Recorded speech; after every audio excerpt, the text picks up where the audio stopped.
Murad I adalah pemimpin Utsmani ketiga yang berkuasa antara tahun 1361 hingga 1389 setelah ayahnya. Ia dijuluki Hudafendigar, yang berarti, yang disayangi Tuhan. Murad I dikenal sebagai pemberani, dermawan, dan agamais, selalu memegang aturan dengan kokoh dan adil pada rakyat serta tentaranya. Ia mencintai jihad dan aktif membangun masjid, sekolah, dan tempat berlindung. Murad I berhasil memperluas wilayahnya di Asia Kecil dan Eropa, menaklukkan Hadrianopolis pada tahun 1365. Ia menjadikan kota tersebut sebagai ibu kota pemerintahannya, mengubah namanya menjadi Edirne. Pemindahan ini menggeser pusat kekuasaan Utsmani ke daratan Eropa. Di Edirne, Murad I membentuk struktur pemerintahan yang lengkap, termasuk serikat pegawai, divisi pasukan tempur, lembaga hukum, pemuka agama, lembaga kehakiman, madrasah, dan akademi militer. Ini bertujuan untuk membangun paramiliter dan memperkuat kekuasaan Utsmani di Eropa. Murad terus melakukan perluasan wilayah Utsmani di daratan Eropa. Sementara itu pasukannya terus bergerak menuju Makedonia. Sebagai reaksi dari kebijakan Murad, maka dibentuklah Persekutuan Salib Balkan yang diberkahi oleh Paus Urbanus V. Persekutuan ini terdiri dari tentara Serbia, Bulgaria, Hungaria, dan Wallachia. Semua negara sekutu ini mampu menghimpun pasukan sebanyak 60.000 untuk menghadang pasukan Utsmani yang dikomandani oleh Lala Shahin Pasha. Dengan pasukan yang lebih sedikit jumlahnya dari pasukan koalisi ini, mereka disambut di sebuah tempat bernama Chernomen kini Ormenio, Yunani, sebuah tempat dekat Sungai Maritsa. Di tempat inilah terjadi pertempuran sengit dengan kekalahan di pihak koalisi Eropa. Dua pemimpin asal Serbia, Vukašin Merenjačević dan Jovan Uljesa Merenjačević, melarikan diri, namun keduanya tenggelam di dasar Sungai Maritsa. Sedangkan Raja Hungaria berhasil selamat dari kematian. Adapun Murad sendiri saat itu sedang sibuk berperang di Asia Kecil dan mengambil alih kepemimpinan beberapa kota. Setelah itu dia kembali ke ibu kota untuk mengatur kembali wilayah-wilayah yang ditaklukkan. Sultan Murad I sendiri selalu memantau semua yang terjadi di Balkan, melalui para komandan perangnya yang ternyata membuat Serbia jengah.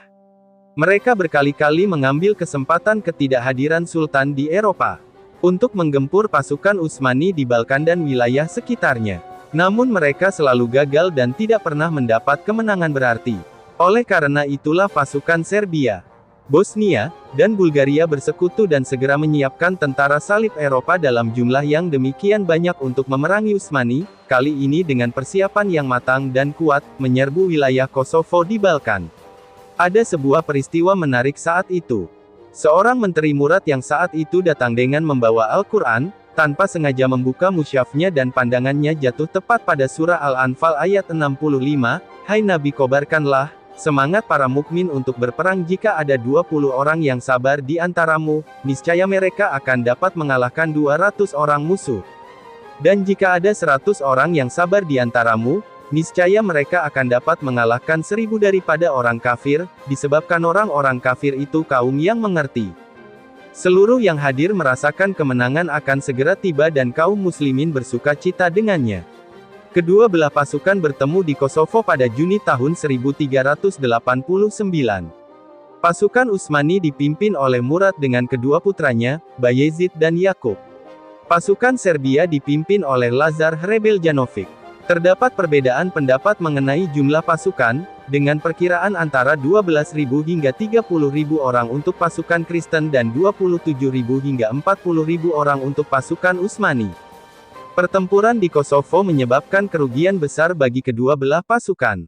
Meskipun Serbia kalah, pasukan Utsmani juga mengalami kerugian besar.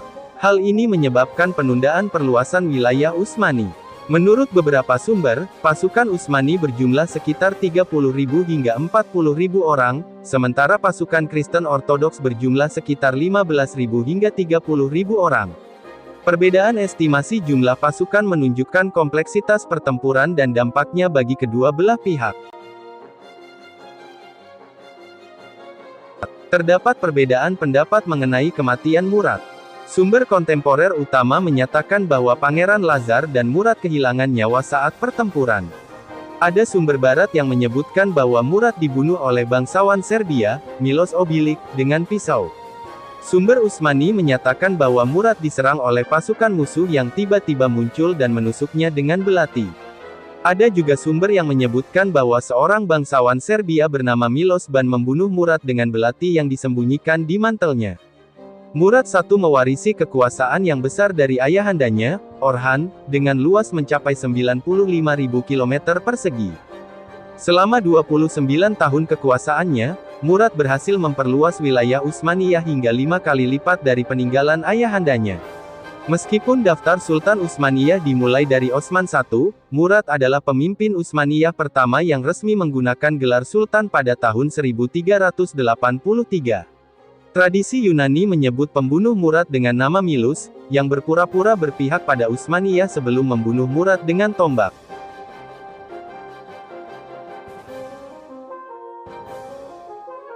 Ayah, Orhan Bey, penguasa negara Utsmani kedua. Saat berada pada tahun-tahun terakhir kekuasaannya, Orhan cenderung hidup mengasingkan diri dan sebagian besar kendali negara diserahkan kepada Murad. Ibu, Nilüfer Hatun. Dia juga dikenal dengan nama Bayalun, Beylun, Beyalun, Bilun, Suyun, Suilun. Sebagian pendapat menyatakan bahwa nama aslinya adalah Holofira dan merupakan anak dari penguasa Bilecik yang merupakan bawahan Romawi. Sebagian menyatakan bahwa dia adalah seorang putri Romawi bernama Helen. Ada juga yang menyatakan bahwa dia adalah seorang Buddha selir. Dia masuk Islam dan diberi nama baru, Nilüfer, yang bermakna teratai dalam bahasa Persia.